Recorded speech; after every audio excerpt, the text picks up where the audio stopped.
So sometimes, especially in job interviews, people will ask me, or people ask you about what you studied, and most people, when they ask me that, expect that I, a youth minister, went to school for something ministry related. But I didn't. I went What? I know. I didn't tell you that. No, I'm sure. I told them. I went to public college. I was a business major, and I loved it. And part of being a business major means that you get to take a few or a lot of economics classes, and or econ for the cool people in the know. That's right. And I loved econ. I still love econ. I love the theories, and I think that micro is more fun than macro. And words like oligopoly are like really interesting and fun to say. But that's all kind of beside the point. One of my econ professors in college was named Cyrus Bina. He was a shorter man. He came from Romania, and he had a really interesting accent. I couldn't tell you what a Romanian accent sounds like, but he had one. I listened to him. One of the things that I quickly learned, though, about Professor Bina was that when taking a test, which all of his tests included long answer portions, he really just wanted you to recite back to him what he said in class. He wanted to hear from you his own words.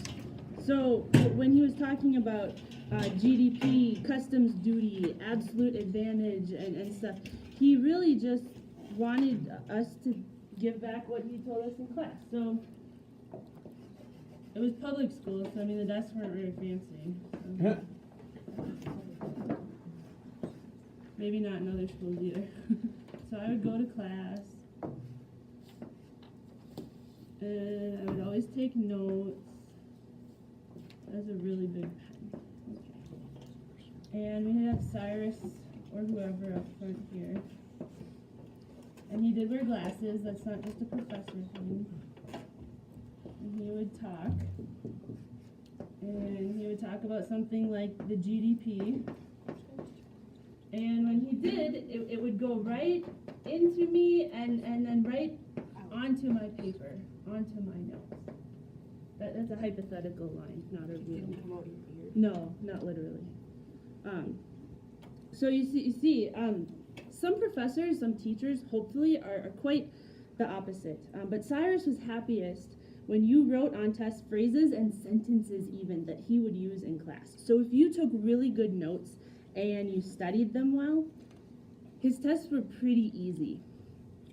But the problem with taking tests this way is that it was harder to actually remember the information after taking the test. Because the info kind of would just go through me. I looked at it and I studied it and I knew the information in those words that he used, and I would put those words in the blue books during the test, because that's what you write in college tests, they're blue books. And I would get A's, but the thing is, the words stayed mostly in those blue books. I still have some of them, but they're pretty much packed away. So when we look at the Apostles' Creed, the thing is, we use the same words every time. Words that someone else came up with. They are given to us, we read them, and then we say them. But the difference is that these words are very personal statements. It's not about explaining something to someone else. We're not trying to satisfy God or satisfy our pastor with the right answer. It's a personal declaration. Each article starts with the words, I believe. I believe in Jesus Christ. So these words are in us. And they don't get to stay on paper or in a book somewhere. And unlike my crazy professor, we should think about them in our own terms, in our own words. Now, the second article, the one all about the man named Jesus, should be the simplest one, right? I mean, it's a specific story. It's told by 4 different people in the New Testament. And I skipped a page. That's always fun. All right. So one of the hardest things I think to do for me is putting together my resume. Every time I need to put together a resume, my resume, it's really, really hard. Everyone says that it shouldn't be more than 1 page, and maybe mine is 2 pages. But you're supposed to put everything about you that people should know onto 1 or 2 pages. That's crazy. How do you do that? So usually when you make a resume, you start with the basics, your name, your contact information, and then you get to like work history, right? So here's my resume. And you always have your name at the top. Ashley M. Corbett, because there are a lot of Ashley Corbetts in the world, and I don't want them Googling some other Ashley. So, yeah. In less than 1 page, you are supposed to list the experience and the jobs that you've had and explain all of them. You're supposed to give enough details, but not too many details. You're supposed to try and explain a job that you've had. And I could never figure out how to do that well. When I sit down to tell people what my job is, I don't know what I do. I can't put into 4 lines of text what my job is. That's crazy. But we're supposed to put everything good on there, right?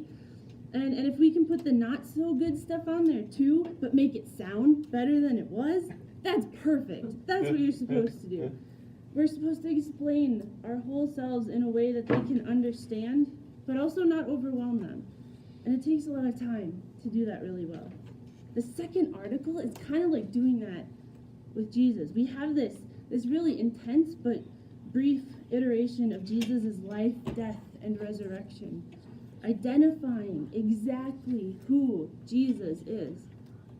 It has the stuff that's important, but there's not too much stuff. We want people to know by hearing these words who Jesus is and what it means to be Christian. But if you want the in-depth version, we already have the Bible, right? It's a summary of what sets us, the Christian church, apart from the world. I believe in Jesus Christ, God's only Son, not some other Jesus that you might find on Google. So as much as this is about Jesus, because it is, it's also about us. We are sinful people, and we, on our own, cannot remove that sin from our lives.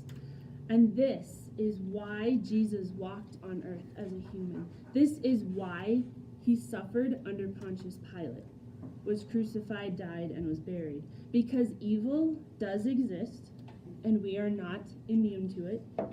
Humans chose to crucify and kill Jesus Christ.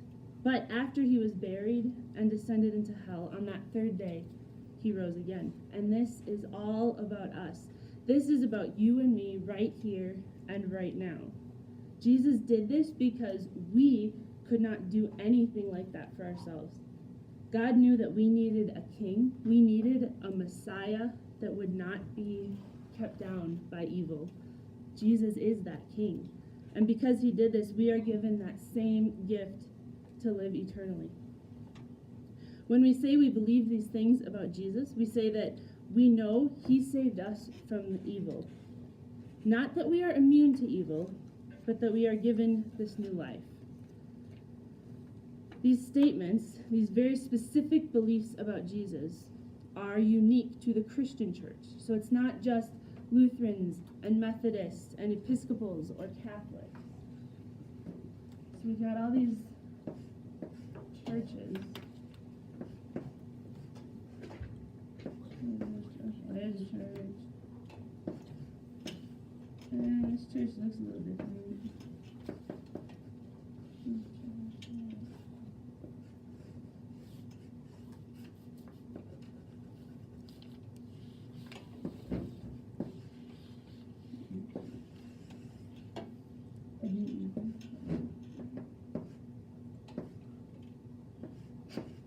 This is not going to work well.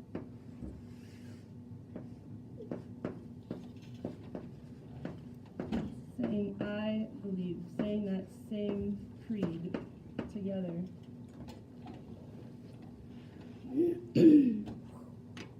Together we believe these things. And while there's so much that we don't do or that we don't say together, this Jesus is the foundation of all of that.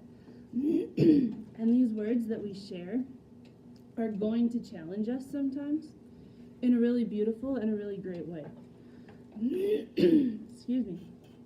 In old cartoons, in the good Saturday morning cartoons like Looney Tunes, which would get me out of bed early on Saturday mornings, the characters would sometimes, I think they usually would get scared, and they would turn to run away, and they would turn to run out of a room. And when they hit a door, they almost never fell down. The door didn't fall down. The character didn't fall down. They ended up creating this hole in the door that was the same shape as them. You know what I mean? So you've got a door. And when I think about this, the first thing character I think of is Daffy Duck. So he's got a tail and long skinny arms and a big head and beak, flailing arms. Looks like Daffy Duck, kind of. It does, actually. Thank you. Yeah. I feel better. That made us sound surprised. But when I saw this, it happened all the time. It was always funny for me to think about even Daffy Duck trying to get back through that hole. I mean, really, if Daffy would just calmly walked up to that door, he couldn't easily just walk through that door, right? I think sometimes we have questions about our faith, about God, and we get scared. We feel like we have to fit through this impossible expectation. I mean, looking at that hole, how would you get to the other side of that? You can ask questions, you can look at it differently, you can wrestle with your questions and your doubts, which, by the way, happens a lot in the Bible. People were constantly not sure, asking questions, wrestling with God, and that's okay. So looking at this picture, how would you get through to the other side? You open the door. Maybe you could open the door. You could absolutely, maybe some of you feel like you could totally get through that hole. Maybe some of you could. Maybe you feel like turning around and walking away because that's so scary and intimidating. But don't forget that that is just a door, and it has a handle. So don't get stuck in thinking that if you don't fit into this crazy specific shaped hole, or if you don't know about every little thing in the creed, that you are just out of luck. Because the thing is, God's arms are wide open. We don't have to fit into these super specific things. There's no test on this, ever. We don't memorize this stuff to please anyone else. And it isn't said once and finished. It doesn't stay in any book or on paper. We say these words together over and over because our relationship with them should be constantly moving. We should have questions. We should consider what it means in our own words. And it should be constantly said out loud, constantly in our heads, in our hearts. This kind of familiarity with the creed is good. We know it not because we memorized it in a certain order of certain words, but because we are in love with these words, because we are in love with Jesus Christ. We know these words to be true even when we can't explain it all. Amen.